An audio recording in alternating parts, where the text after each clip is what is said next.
Hey everyone, how you doing? So I just wanted to, I know you can't really see me here, driving, Uber driving, Lyft driving at night. I got some advice, I guess, to give you guys who are new to driving for either Lyft or Uber. You know, you live in a semi-busy area, popular area or not, you know. So here we go. So I've been driving since January of 2016. It's almost 3 years now.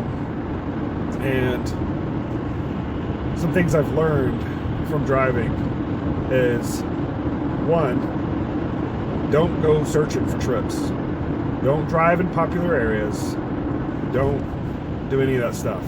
You're just going to waste your gas. You're going to waste your time. And you're going to get really frustrated.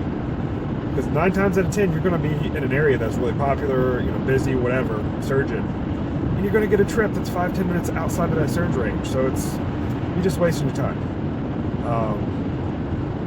And 2, don't buy any of these extra little side,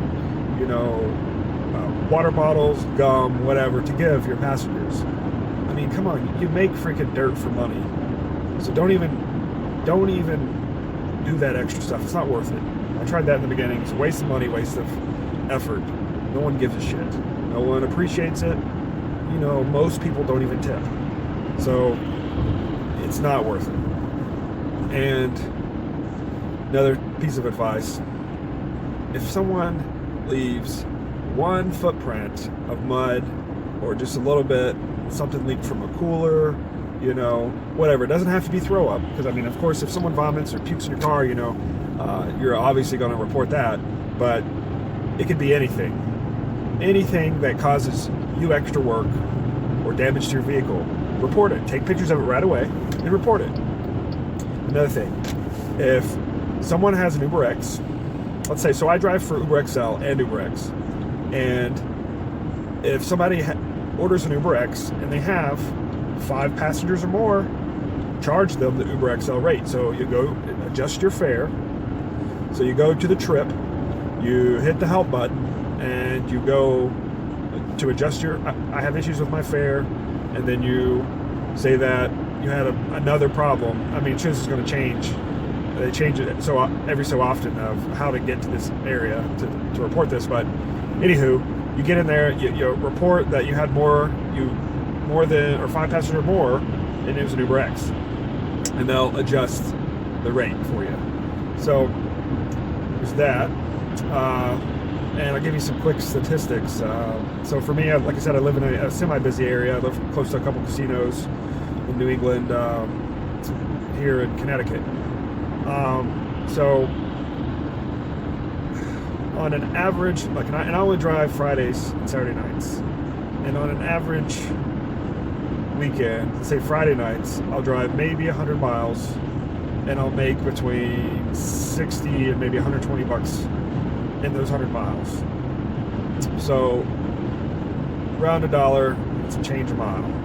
Well, I drive a minivan that has a V6 in it, and I average about between anywhere from 15 to 20, low 20s in gas mileage, depending on, if I did a bunch of short distance trips or did a bunch of driving on the highway. So there's that. And on a Saturday night, I will run anywhere from $100 and 150 miles to $400 and about 350 to 400 miles. So yeah, it's a lot of miles. It's about, that's 500 change miles a weekend if you do to the full, full max. And that's driving. Friday I'll drive about 6 hours, and on Saturday I'll drive for anywhere from 8 to 12 hours. So you figure in 18 hours max, I'll drive in those 2 days. The maximum I would make is $520, something like that. But this isn't counting. This is not what I'm making. I'm actually putting that much mileage. I'm putting roughly a tank and a half or so of gas, which runs me about 55 bucks. So plus the wear and tear. When you claim all this stuff with your tax return, which that's another thing. If you decide to do this, you have to file your own taxes with, I think it's called a 1098K form or something like that. But it's not that difficult, but you got to log your miles. You can have just a little simple notepad. I'll show you what I got. I got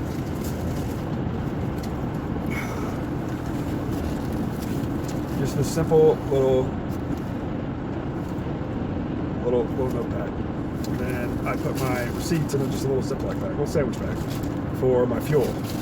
So every day when I start, I put the date in, and at the end of my trip, at the end of that day, I will put the mileage that I drove for both Uber and Lyft. I do combined mileage. I don't split it, whatever. That's just too much of a pain in the ass. So I also, if I got fuel or anything like that, I have a column for that. And I'll throw the fuel costs in. And yeah, you'd be surprised like how much you spend in fuel in 1 year's period. And like I said, I only drive on the weekends. I don't drive every single weekend. But I make about, don't make, but I actually, before taxes, bring in about $10,000. And before, before all my wear and tear, maintenance fees, all that stuff on my vehicle, it's about $10,000 to $12,000 extra. And this is just an extra part-time job or whatever. So it's not bad, but basically what you're doing is you're taking a loan out on your vehicle with, because realistically you're not really making this money. It's just you're making your vehicle depreciate quicker. If you just need the quick money, it's good, but I don't know, I keep doing it just because it's something to do, and my schedule is kind of crazy sometimes, and it's hard for me to be committed most days to, or on the weekends to a set schedule. So it works for me, but and also deliver like fast food, or not fast food, but Chinese food during the week. But at least if you work for a delivery company, if you work for, I don't know, what are a couple of delivery companies? Was it DoorDash, Grubhub, things like that, or you work for like Pizza Hut or Domino's or Chinese place like me, then, well, actually I don't know about Grubhub and DoorDash, but I know if you worked for like Domino's or Pizza Hut, they would take the taxes out automatically for you. You get W-2 at the end of the year, makes taxes easier for you. Let's see, I'm just gonna go pull over here. I was on a trip about 15 miles from my house, and I'm about to call it a night, so I started heading back towards my house. And now I'm kind of close to my house, so I'm gonna wait around, see if I get another trip in the next 10-15 minutes. If I don't, then whatever, I'll be done. But anywho, sorry, I get sidetracked sometimes, all over the place. Let me see if I can get some better lighting here. Not that you really need to see my face, but here we go. This might be. Oh well. So, all right. So, anywho, you got to make sure you keep track of your miles, keep track of your gas that you're putting in your vehicle, any tires you get, oil changes, all that good stuff. Whatever, you can't see me, I don't care, whatever. So, there are some pros to it. You're definitely going to meet some cool people. Sometimes people are really generous and tip you very well.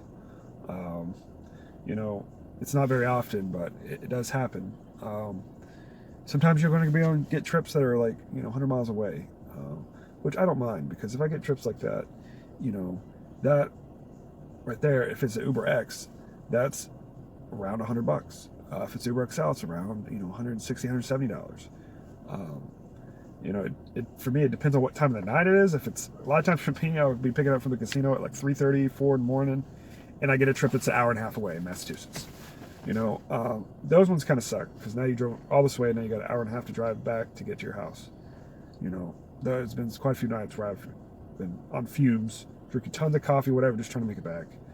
Those nights suck, but you make good money. You also make good money when people puke in your vehicle. I make about, I think it was like $200. every time someone's puked, and I've had like 6 different times between Lyft and Uber.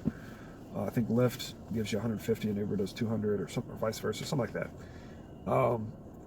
And I carry Clorox wipes, a couple like little Walmart bags, grocery bags, and some baby wipes. That stuff comes in handy when you're not just in Uber and Lyft, but when you have kids. So I got leather seats. I wipe it all down and have some air fresheners and good to go. Clean up about 5 minutes.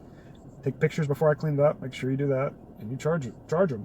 If they're not willing to, I give them a chance. If they're not willing to give me cash or whatever, a tip to the app to kind of like help cover which I will at very minimum $50 for cleaning up that. Then if they don't want to do that, then I'm going to charge them for the app. You can't be super nice to all these people because they're going to stomp all over you any chance they get. It's just like being in you're in the service industry. Like if you're a waitress, waiter, you work at, customer service, whatever. You got to stand your ground. Don't be rude about things, but you got to step up. I've had people scream at me for being late or whatever, and they would put their pin a quarter mile from where they're at, and let's say at a casino. And I'm asking them, what's around you? What are you by? And they can't answer the questions because they're so obliterated. They're so drunk, and they put it on you. Like, oh, you're supposed to know where I'm at. Well, your pen says you're here. I'm here. Where you at? And it's not always the case. Sometimes people are really courteous and they're where they need to be. I would say about 75% of the time, people where they need to be, you don't have to wait. But you do expect for people to yell at you and, whatever. Anybody starts cursing at me, I immediately just stop. I'll stop and cancel the trip and tell them to get the fuck out of my car. So, don't take shit from people. But yeah, those are I know it's kind of a long video, another trip, so we head that way.